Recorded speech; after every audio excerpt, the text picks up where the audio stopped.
Hello everyone. In this video we are going to look at disaster management in emergencies. And this is our second lecture in nutrition in emergencies. Let us define briefly what a disaster is.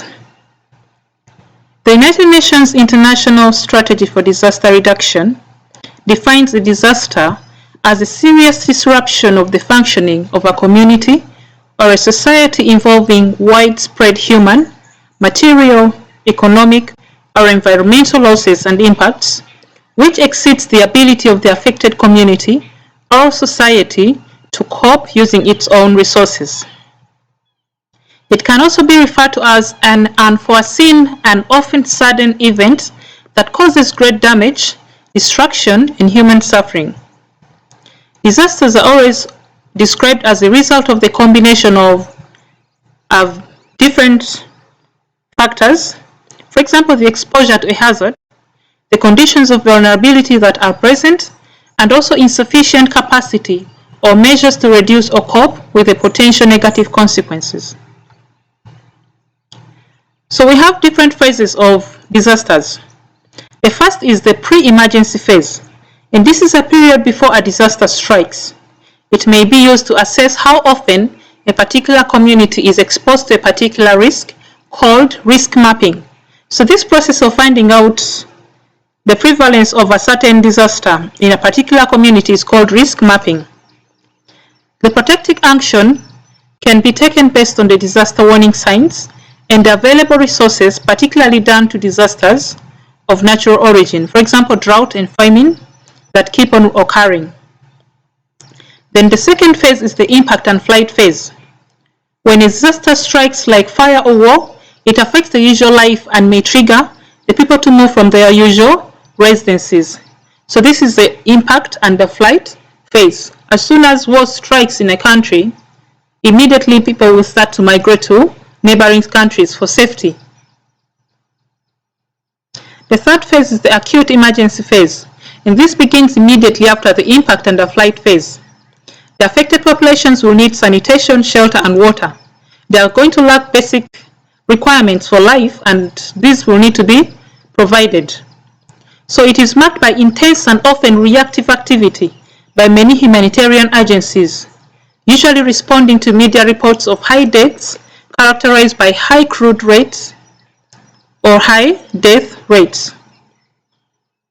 Then we have the post-emergency phase. Here the population movement slows down. The immediate needs are being met, for example, water, sanitation, and basic health services. And this enables critical services to be properly established and maintained. The emphasis shifts to building the local capacity promotion. And then we have the repatriation phase. After the emergency is finally over, the displaced people have to return to their places of origin, either on their own or facilitated by the humanitarian agencies. They can either be forced or they can move voluntarily. And finally, we have the rehabilitation or reconstruction phase. Once a permanent solution is found, the focus shifts from relief to development. And here the aim is to help the affected population to become self-reliant. The classification of disaster. Disasters are basically classified into two. We have the natural disasters and the artificial disasters. The natural disasters are normally of sudden impact or slow onset, and the sudden ones occur due to natural causes, for example, earthquakes, tropical storms, floods, and volcanic eruptions. The slow onsets, for example, drought, famine, pest infection, deforestation, and then we have epidemic diseases, for example, waterborne, vector-borne diseases like cholera. So natural disasters can also be classified into different categories. We have the hydrological disasters, meteorological disasters, wildfires, and health disasters. Under hydrological disasters, we have basically floods and tsunami. A flood is an overflow of an expanse of water that submerges a given piece of land. And a tsunami can be caused by undersea earthquakes or by landslides. Meteorological disasters, we have the blizzards, which are severe winter storms characterized by heavy snow and strong winds. And then we have the cyclonic storms, such as the cyclone, tropical cyclone, hurricane, and typhoon. These are different names for the same phenomenon. A cyclonic storm system that forms over the oceans. And then the drought is an unusual dryness of the soil. And this is attributed to no rainfall. Hailstorms are falls of raindrops that arrive as ice. Then we have tornadoes. This is a violent, dangerous, rotating column of air that is in contact with both the surface of the earth and a cumulonimbus cloud, or in rare cases, the base of a cumulus cloud. Wildfires are large fires which often start in wildland areas. Health disasters, basically where we find the different diseases and epidemics that strike. An epidemic is an outbreak of a contractible disease that spreads through a human population. For example, the 1918 Spanish flu pandemic, which killed an estimated population of about 50 million people worldwide. The 1957-58 Asian flu pandemic that killed about 1 million people. The 1968-69 Hong Kong water flu pandemic, and the AIDS pandemic that began in 1959. And most recently we had the COVID-19 pandemic that killed millions of people all over the world. So we also have the man-made disasters. These ones mainly occur due to human errors, and they sometimes are of industrial origin. For example, conflicts, crisis, war, terrorism, infectious diseases, and fire outbreaks. We have what we call food terrorism. This is part of also the artificial or man-made disasters. Food terrorism is defined as an act or threat of deliberate contamination of food for human consumption with chemicals, biological or radionuclear agents for the purpose of causing injury or death to civilian populations and disrupting social, economic, or political stability. And this is according to the World Health Organization in 2002. The chemical agents are man-made or natural toxins, and the biological agents are infectious or non-infectious pathogenic microorganisms. And these may include viruses, bacteria, and parasites. The radionuclear agents are defined in this context as radioactive chemicals that are capable of causing injury when present at unacceptable levels. What are the disadvantages of disasters? Disasters have so many disadvantages. For example, displacement of people from their homes. They also lead to illness and death of people.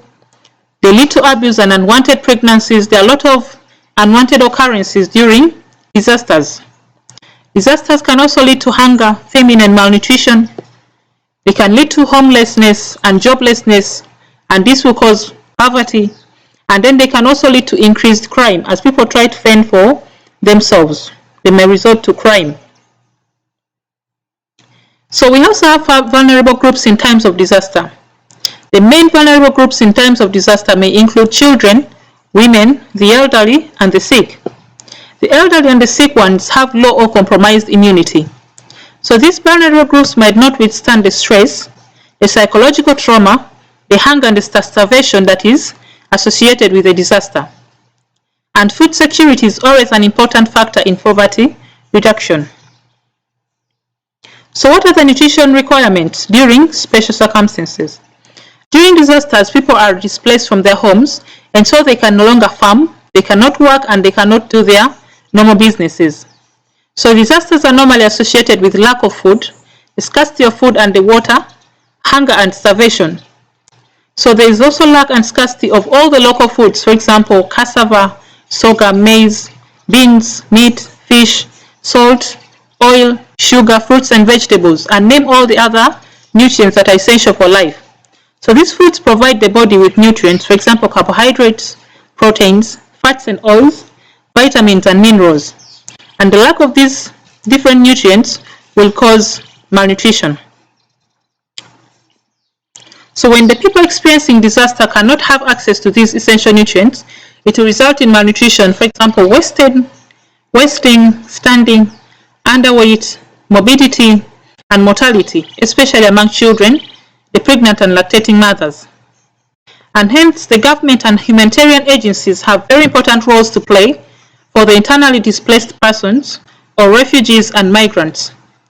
And people experiencing war in their communities and countries at times try to escape to other communities and neighboring countries as refugees and migrants, and this will also impact negatively the host community as it will overburden and strain the budget.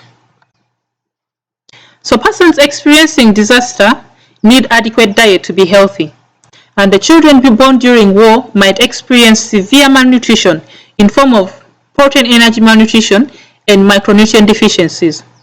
And efforts should also be made to provide these nutrients, these essential foods to them by the government, humanitarian organizations, non-governmental organizations, and good-spirited individuals. So basically, this is what we have for management of disasters. Thank you.